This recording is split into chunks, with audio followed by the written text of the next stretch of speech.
Here we go. Game 2 after game 1 went pretty unfortunate in the way of Kangxi. Perhaps there was a little confusion here and there, but in the end, he did play a banned card, and that did result in just a forfeit of the first game. You see a little merry-go-round now of the skeletons and the barrels, but there's the graveyard. Dark Goblin in the back does make quick work of these skeletons, though. Perfect defense, even with that poison. Missing the Goblin. Doesn't get much damage done. Dark Goblin very effective there. Gets some damage onto the tower. Gonna get it down to 2150. See the cycling now. Just playing it slow for both sides as we mostly see literally just cycles here. And Rascal back out once again. Does he have the log to take care of this? The Rascal girls in the back. Plays his own Rascals now. Where are the logs? There's a log from Kangxi. There's the log from Howl. And a graveyard comes down for Kangxi. Howl has to drop the archers, but they are getting poisoned right now. Okay, so it's going to be a very effective poison to negate out the archers in play. It's going to get the better of that trade, obviously. Howl having a tough time now. How's Kangxi going to fall back here? See the Dark Goblin once again ready to fall forward, but poison just to knock off the Goblin Barrel in time. Still going to feel pretty good about that trade as how much damage was taken there. Yeah, a good trade, but still enough damage where he kind of equalized the game. So Howl now almost on equal footing, but quite behind in Elixir. Just means they have to invest a lot more to get to the stage. He's not even completely even because he's still a bit behind when it comes to the overall HP. As we see, the difference is about 200 here. Yeah, also the Tombstone, the skeletons are never really a big problem for your tower. They never really connect unless there is a lot of things in front of those skeletons.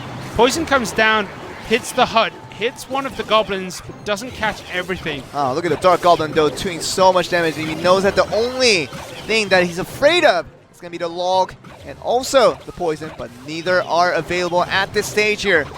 Yeah, you also don't want to play the log against the Dark Goblin because you want to save it for the Rascal girls because they are a little bit stronger than the Dark Goblin, I would say. A little bit, you say.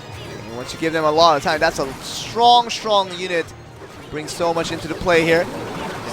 Dark Goblin poisoned again. Both players throwing out their graveyards. 1-1-2-1. But look at the top tower. That top tower is going down very quickly. And there's no defense from Howl. Suddenly he loses that tower. Where was the defense? Where were the archers? Where was anything? He had nothing to defend that. 9 elixirs he had at the end, but didn't matter.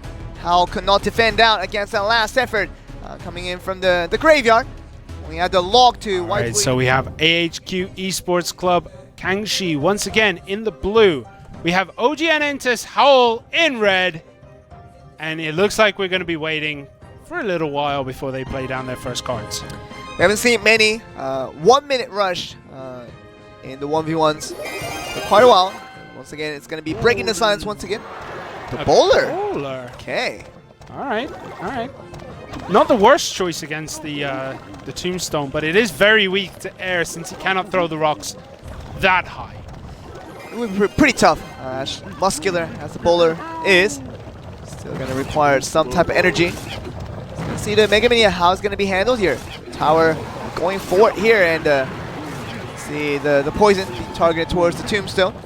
And the archers as well. The archers went down to that poison. Luckily, the Rascal girl, though, doesn't get hit. Does get hit by the rock, though. Unfortunate there. The last rock you have to avoid there. Lava Hound now for Howl. It's a very heavy deck. Talking about Lava Hound and the Rascal in just the same composition. Graveyard comes out. Will Howl have anything to defend this? Does drop the poison to defend. But what is he going to do to support his Lava Hound? He could summon the archers. That'd be a good choice. Mega Minion would be a good choice. Rascals, a little bit on the expensive side for now. Does use the archers on the defense against that giant. So the Lava Hound is exposed right now. Those two archers and the tower doing a lot of work. And then arrows. Great. Even the arrows to make sure everything is in play here. This is not a good position for Howl right now. No, terrible position, and you don't know. You only got basically 200 damage or 300 damage in total from that Lava Hound summon. You know something's not right, and Howl wants to try it again with the Lava Hound. Yeah, I think it might be time for him to go all in on this side. We're down to the last minute. He may as well sacrifice. There's the balloon. Will they have anything to defend? There's the archers. There's the poison. But that balloon is going unscathed. It's going to get 1 drop. Okay, is it going to get 2? It does. Is it going to get 3? It does. It finishes that tower off really, really quickly. The trade is on right now. The Giant, though, it's going to be held in its tracks, still doing so much damage into this tower, and the skeletons coming in. All that thing summoned from the tombstone. Still going to be a very good job as well. You see the bowler. Just right now, he's going to be getting the most of what we see out of the archers, and also the rascals that were taken out quite early there. Yeah, that was very, very close, and that rascal boy almost moved into the perfect angle for that bowler to hit the back rascals, just about missing them. But Kangxi throws down. 2 bowlers. What are we seeing here? 2 bowlers. 2 bowlers and rascals. They're going to be wiped out in a minute here. And can they handle the pressure here? Because the bowler is still coming on, getting free damage onto the tower there. Gonna throw a little more boulders here and after there. And 15-15 on the count on that second tower now. I think this is a bit of a weird choice with Howl going in for the Lava Hound balloon. 3 crowns. Down That's what from he's the going left for. side. He's going for the 3 crowns. Will the balloon connect? It does look like it is going to. It's going to be overtime. Unfortunately, the explosion of the Lava Hound actually moved the balloon. Gets 1 hit. Okay. Doesn't get 2. That's going to be crucial, and Kangxi is going to be able to survive on that one and gets the 2 crowns after losing game 1 through a penalty. So essentially, he did not lose a single game. And we saw that the 1v1 was won pretty dominantly by AHQ. Even if they lost that 1 game due to a penalty, it's won out the games straight back. And I feel like the light rotations now coming in is going to allow you see that QMills+Astro trying to play with what they can. Yeah, I mean, we see now the problem with going double barrel is that you kind of eke out that double log. And then what if they got to follow it up right now? They had the princess got taken out by a fireball. I mean, good trade for you, but is that a kind of trade you want in 2v2? Giant Skeleton being played now. We don't see any clones, however. There is a Royal Giant for AHQ Esports Club right now. And we're looking at this though. Infernal Dragon trying to knock down the Giant Skeleton from afar. Did a very good job there. And the Infernal Dragon doesn't take that explosion damage. It's really important to keep that Infernal Dragon alive for the longest of time. Yeah, and unfortunately the Infernal Dragon is walking in no man's land, taking damage from all the towers. And the Mega Minion does come in, finishes off that Princess. Princess has been a very interesting card that we've seen used today. It has been doing so much work for all these teams. It seems like it's cycled back into the meta of these pro games right now. And it has worked so well with the introduction of Rascal for the same reason. But the Royal Giant, it's going to be something we didn't expect out of AHQ. And they're going to be summoning right back.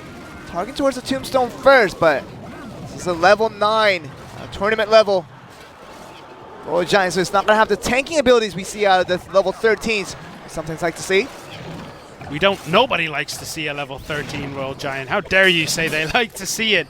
But yeah, the level 9 Royal Giant is a very standardized card. When it gets high levels, that's when it becomes troublesome for players. So might not be that much of an issue in today's games. That bomb is going to do a lot of work. Hits the Inferno Dragon as well, just about.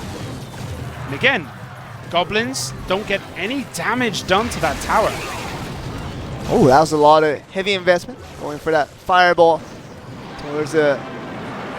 Still looking at the Royal Giant though. He's trying to target out the Tombstone more than anything. Yeah, there's so many spells being used. Are they effective? That's the issue. Oh, gotta get 1 hit though. The tower that was important. 14-15 on the count. Still that's very, very ready to take down every Goblin Barrel that's gonna be coming from the other side. Does that Inferno Dragon connect? Double No, Princess. it doesn't. Double Princess will deal a lot of work, but Fireball, such value in that Fireball. But in comes the barrel, in comes the Dark Prince, in comes the Ice Golem. There's a rocket. Is it going to hit the Mega Minion? Yes, it does. It takes him out, deals a ton of damage to that Giant Skeleton as well. 881 remaining on that tower. 2 rockets will finish this. Fireball. Royal Giant in here, taking a few more damage towards the tower right there. Stopping in its tracks. 6:53 on the count here. So you can see the rotations relied upon. the side of OGN ENTUS. They're looking for that rotation more than anything else. Let's see if they can get that here. Is it time that those goblins start going in a different place? Because when they go into this location, they get logged instantly. Rockets flying everywhere. 20 HP on that tower. Okay, one more. And Xiake and YaoYao. eSports take it at the last second.